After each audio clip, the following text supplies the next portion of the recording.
आज आम परेटा बनैबा। आपण तो विभिन्न प्रकार परेटा बनैकिना खाइथिबे, किंतु आज आम परिवार एक परेटा बनैछु।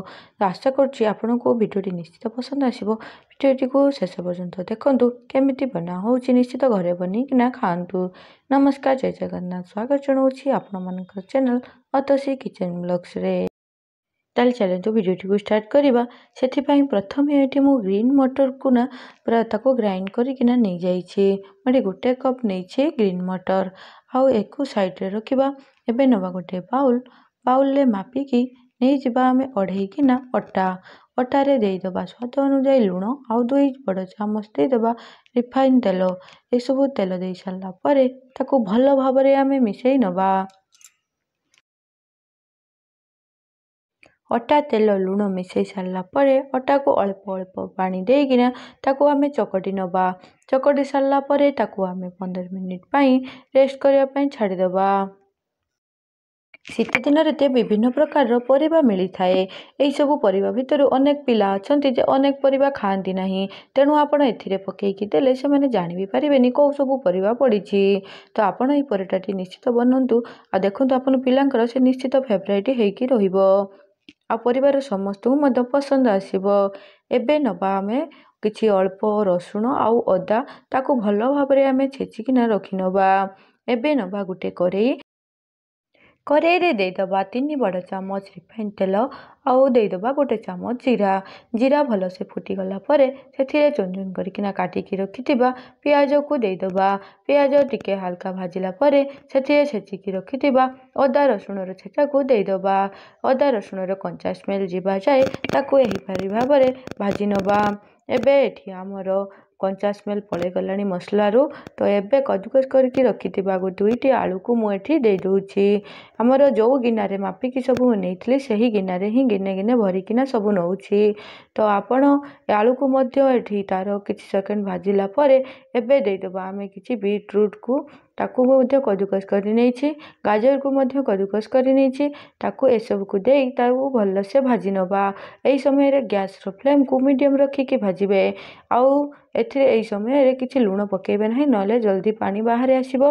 तो ए सब को भाजी सारला परे पछरे आमे लुण पकेबा। या जगह रे आपण जे कोनोसी भी परिबा चाहिए पकेइकिना आपण परोटाटी बनै परिबे। एठी आपण बंधाकोबी किंबा फूलकोबी नने जो भी परिबा आपण को पसंद से सब परिबा पकेइकिना आपण एई परोटाटी बनै परिबे। एबे हमर एठी पूरा ये बढ़िया से भाजी हे गेलानी। एबे ग्राइंड करके रखिथिबा ग्रीन मटर को एथिरे देदबा। ग्रीन मटर को दे सारा परे ताको आमे भल भावरे गाजर सहित पूरा बढ़िया से मिसई नबा। एबे गैस रो फ्लेम को टिके मीडियम करके रखिछु आउ जमार भी हाई करबेनी नहले जळी जिवो। तो आपण देखंतु एठी हमर बढ़िया से पूरा माने हमर जो स्टफिंग टी पूरा रेडी हे गलानी। एबे सेथिरे आमे देदबा कोन ना लुण आमे आगुरु पकेई नथिलु। तो एबे आमे सेथिरे देदबा लुण आउ देदबा हळदी गुंड। ए सब को भल भावरे आमे बढ़िया से पूरा मिसई नबा।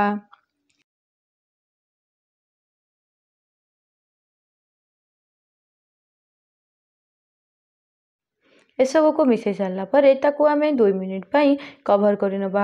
एठी हमर कवर करिबारे 2 मिनिट हे गेलानी। एबे कवर हटेकिना ताको आमे आउ टिके भल भाबरे मिसई नबा। देखंतु आमे एथिरे आमे जमार भी पानी रो व्यवहार करिना। एबे याको साइड करि नबा। हमर एठी स्टफिंग पूरा रेडी अछि। एबे एठी हमर अटा को सेट करिबार 15 मिनिट होई गलानी। एबे कवर हटेकिना ताको आउ थरे एमति माने चकटी नबा। एबे तार गुला करिकिना आमे साइड करके रखि नबा। एबे नबा गुटे रुटी बेला रे अल्प अटा दे गुटे गुटे गुला को पकेइकिना ताको आमे पूरा बढ़िया से बेली नबा। एही भली भाबरे आमे एठी सबुतक रुटी गुडी को बेली नबा। आउ ताको आमे बनै के रखिथिबा स्टफिंग देगी ताको देखंतु हमर एठी रुटी बढ़िया से पूरा मु बेली नेछि। एबे आमे जो बनै के रखिथिलु स्टफिंग एथिरे गोटे साइड रे दे दबा। किछि टेंशन नाही, बनैया पई किछि कष्ट भी लागिवनी। तो एही भली भाबरे बनै नेबे। आउ आपण पिला माननकु हेल्दी परोटा सकाळे परोसी देबे। एही भली भाबरे ताको आमे फोल्ड करि नबा। आउ तार चारि साइड रे एमिति माने ताको चिपकेई नबा। ଦେଖନ୍ତୁ ଏଇଭଳି ଭାବରେ ଆମର ଅଟା ଗୁଡ଼ିକୁ ଆମେ ସବୁ ବନେଇ ନେଇଛୁ। ଆଉ ଦେଖନ୍ତୁ ନିଶ୍ଚିତ ଏଭଳି ପରଟା ବନେଇକି ଦେଲେ ଆପଣମାନଙ୍କ ପିଲାର ପୁରା ଫେଭରାଇଟ୍ ହେଇଯିବ ଆଉ ଆପଣଙ୍କୁ ପ୍ରତିଦିନ ବନେଇବା ପାଇଁ ନିଶ୍ଚିତ ସେ ରିକ୍ୱେଷ୍ଟ କରିବେ। ଏବେ ନେବା ତାୱାରେ ଦେଇଦେବା ଆମେ ବନେଇକି ରଖିଥିବା ପରଟାକୁ ଆଉ ତାକୁ ଦେଇକିନା ଏପଟ ସେପଟ ଓଲଟେଇ ନେବା। ଦେଖନ୍ତୁ ଏଠି ଆମର ପରଟାକୁ ମୁଁ କେମିତି ଭାବରେ ବନେଇ ନେଇଛି। ଏବେ ୟାକୁ ଏଥିରେ ଦେଇଦେବା ତେଲ, ନହେଲେ ଚାହିଁଲେ ଆପଣ ୟା ଜାଗାରେ ମଧ୍ୟ ଘିଅ ଦେଇକିନା ବନେଇ ପାରିବେ। ଏଠି ମୁଁ ନେଇଦେଉଛି ତେଲକୁ ବଢ଼ିଆ ସେ ପରଟାରେ ଲଗେଇଦେବା।